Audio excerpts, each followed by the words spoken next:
All right, guys, we are on day 2 of stay-at-home work or learning from home.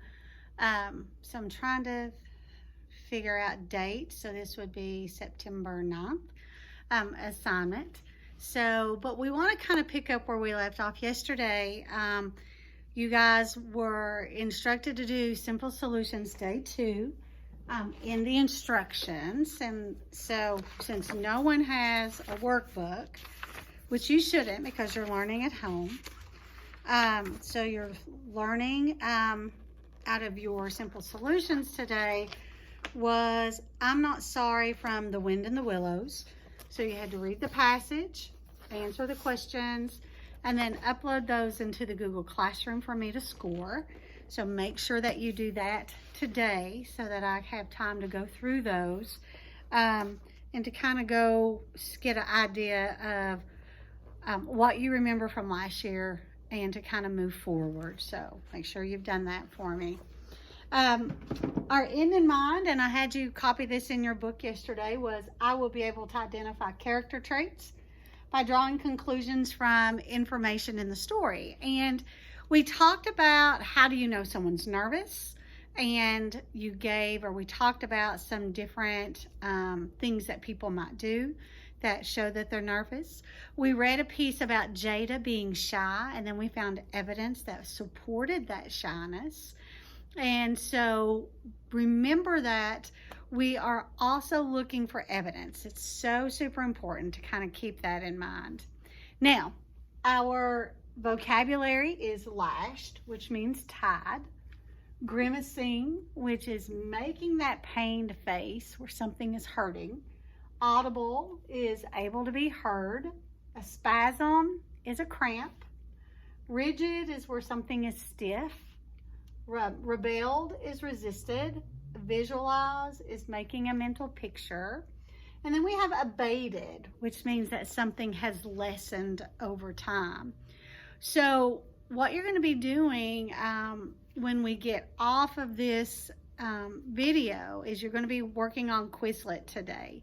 There are flashcard Quizlets and there are games on Quizlet that you can play that sharpen those vocabulary skills. So I'm wanting you to do that for probably about 10 minutes, minimum 10 minutes. You can also play with a friend with Quizlet. And so we will look at doing that, or I can assign you someone to work with.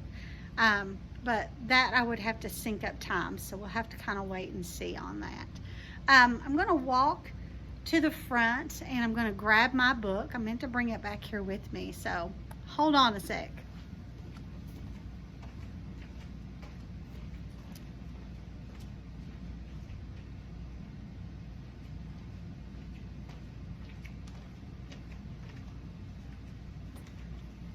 All right, so those of you who have the actual book in hand, you're going to be able to follow along with the reading as I go today.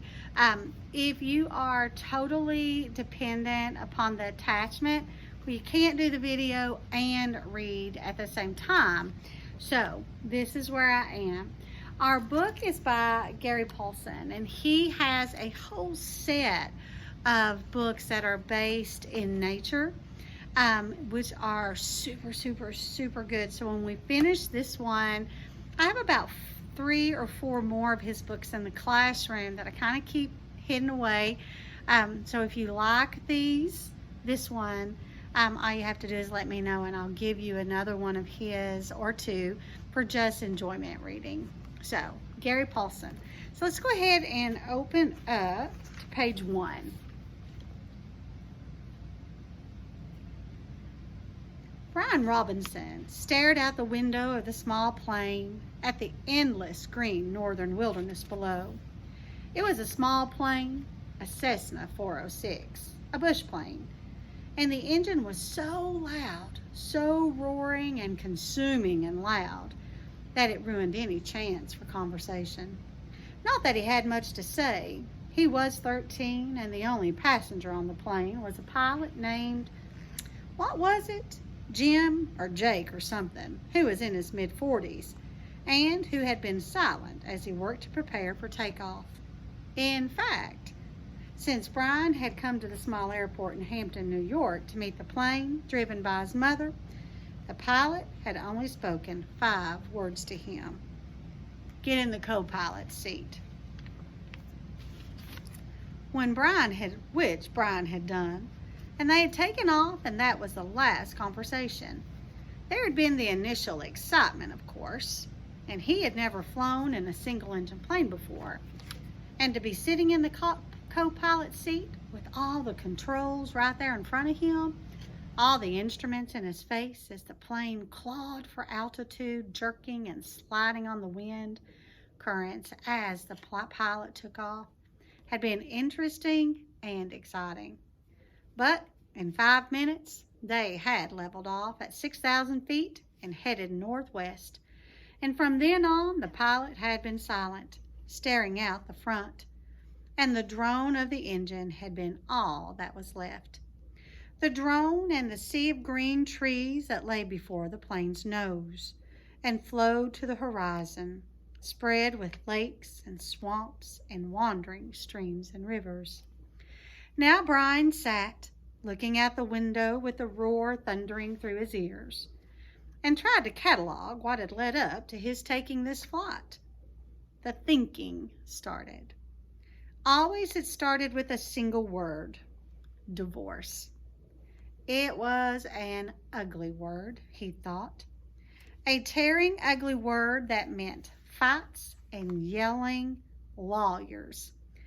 God, he thought, how he hated lawyers who sat with their comfortable smiles and tried to explain to him in legal terms how all that he lived in was coming apart, and the breaking and shattering of all the solid things, his home, his life, all the solid things.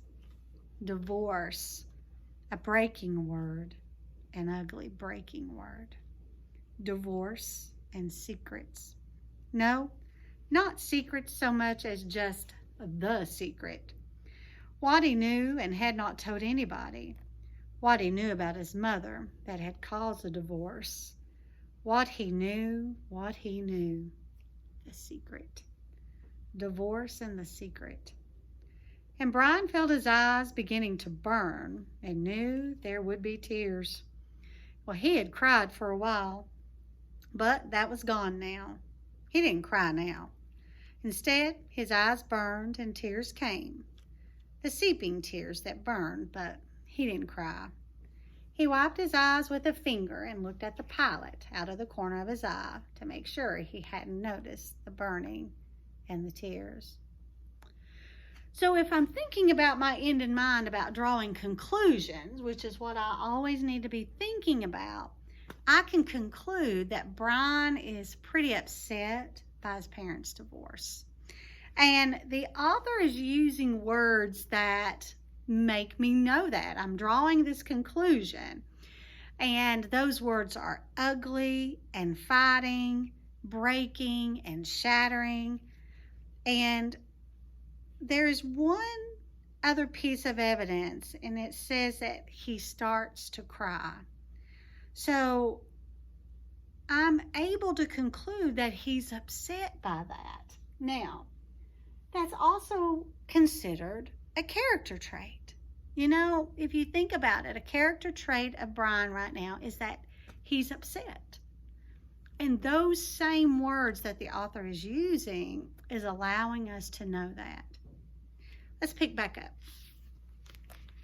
Well, the pilot sat large, his hands lightly on the wheel, feet on the rudder pedals. He seemed more a machine than a man, an extension of the plane. On the dashboard in front of him, Brian saw the dials, switches, meters, knobs, levers, cranks, lights, and handles that were wiggling and flickering, all indicating nothing that he understood. And the pilot seemed the same way.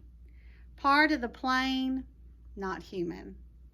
And when he saw Brian look at him, the pilot seemed to open up a bit and he smiled.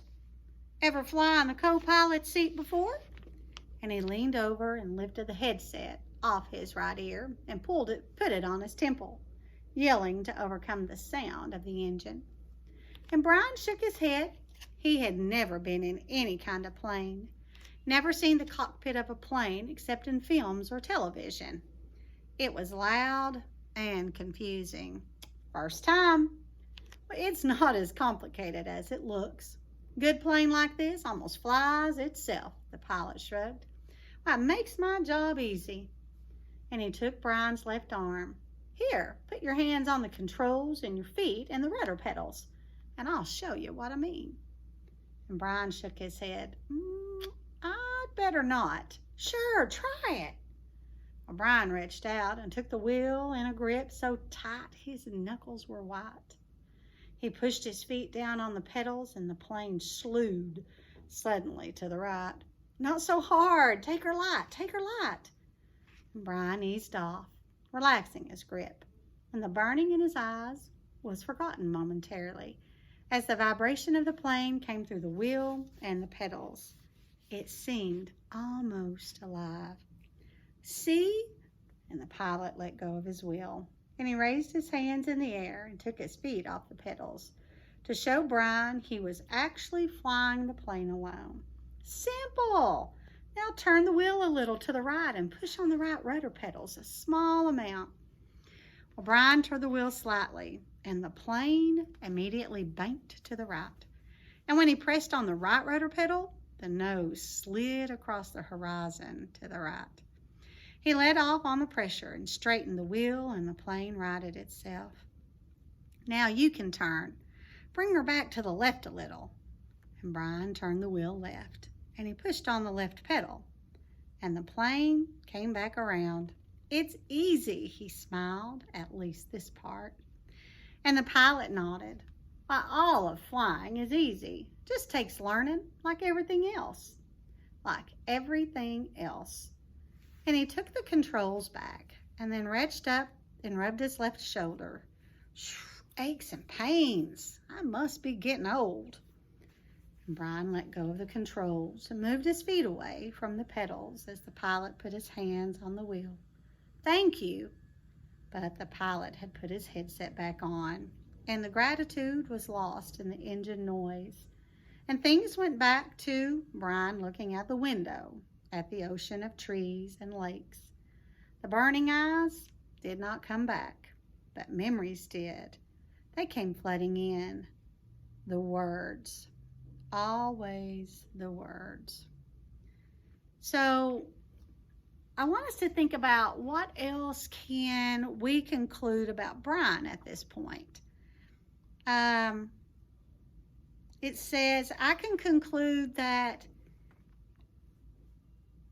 he's never been in the cockpit of a plane, or he doesn't seem that he's been in a plane often, so he's probably not traveled much. And it talks about how he watches movies and TV and is willing to try new things like flying the plane. So I'm learning some things about Brian, which is kind of important.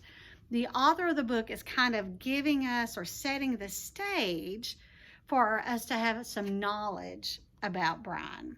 So kind of write in your journal that I stopped on page 5. So those of you who are reading online, as you're scrolling through the pages, you know where to pick up.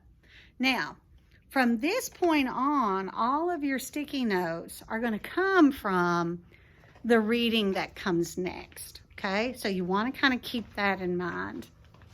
Now, we want to look at our team talk questions. I can kind of make this sit up here.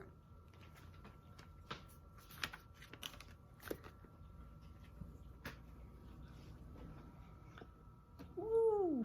Now, you will have these as a Google Doc that's attached to the lesson, so you can pull them up.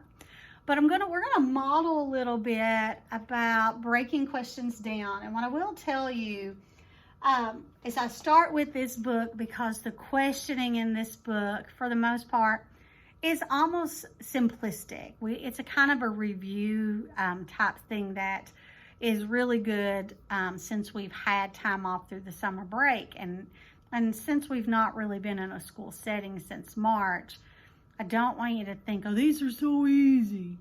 It's not about how hard the question reads. It's about how thoroughly you answer the question, keeping that end in mind, ever in the forefront. You know, we always want to keep in mind those character traits. How are you going to characterize someone in our story? So, the first question reads, why is Brian flying to Canada? So I want you in your answer to tell me why Brian is flying to Canada, okay? So you also have a rubric attached. And so we want to keep in mind that I need a restate, I need a correct and complete answer with evidence to get that full point value, okay? You can't just say mustard, okay? Whatever that is. You have to make sure that you explain it, you give me evidence, and you can't just give me a page number, guys.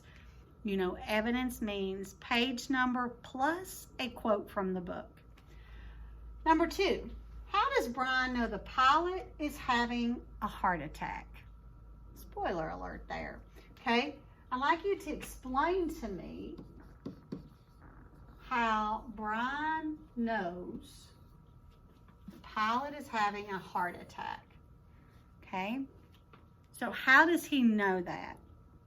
Number 3, why does the author repeat words and phrases such as he was alone in the roaring plane with no pilot, he was alone, alone. So I want you to tell me why you think why the author repeats words and phrases. And then these are the words and phrases, okay? They're giving you examples of those. Why is the author doing that? Number 4, why do the following parts of the story, or what do the following parts of the story tell you about Brian? 1, the fact that he's not wanting to embarrass the pilot about the smell. 2, that he's not telling his mother about the secret. 3, that he feels bad about not speaking to his mother. And last but not least, 4, that he agrees to put the hatchet on his belt. So I will tell you, year after year, that number 4 really gets the kids, okay? So I want you to look at each piece of this question and ask yourself, as if they're individual questions, what do I learn about Brian when he doesn't want to embarrass the pilot about the smell? Okay, so what does that tell you about him? Take each question and say, what am I learning? And then that will help you come up with that big answer there, okay? So that's what you're going to be answering today. Yep. And now, doing something different. You are going to read silently. You're going to be reading independently this year, guys. From the bottom of page 5 to, let me see here where I've got my stop point.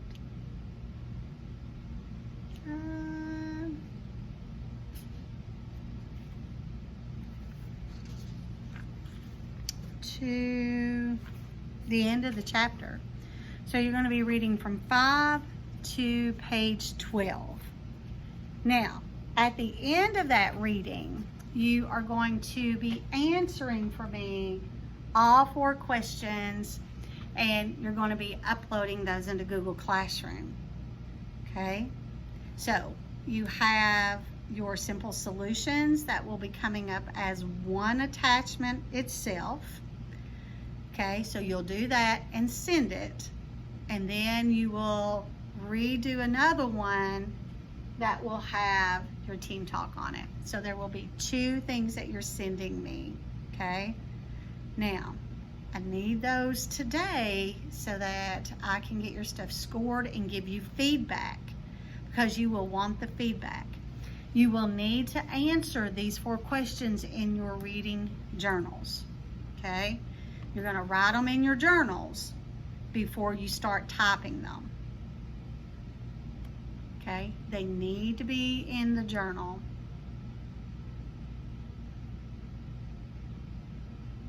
This is where I would normally say, any questions? I automatically paused. All right, so by the time you do the reading, by the time you do your questions, that's going to take all your time for today. All right, see you in a minute.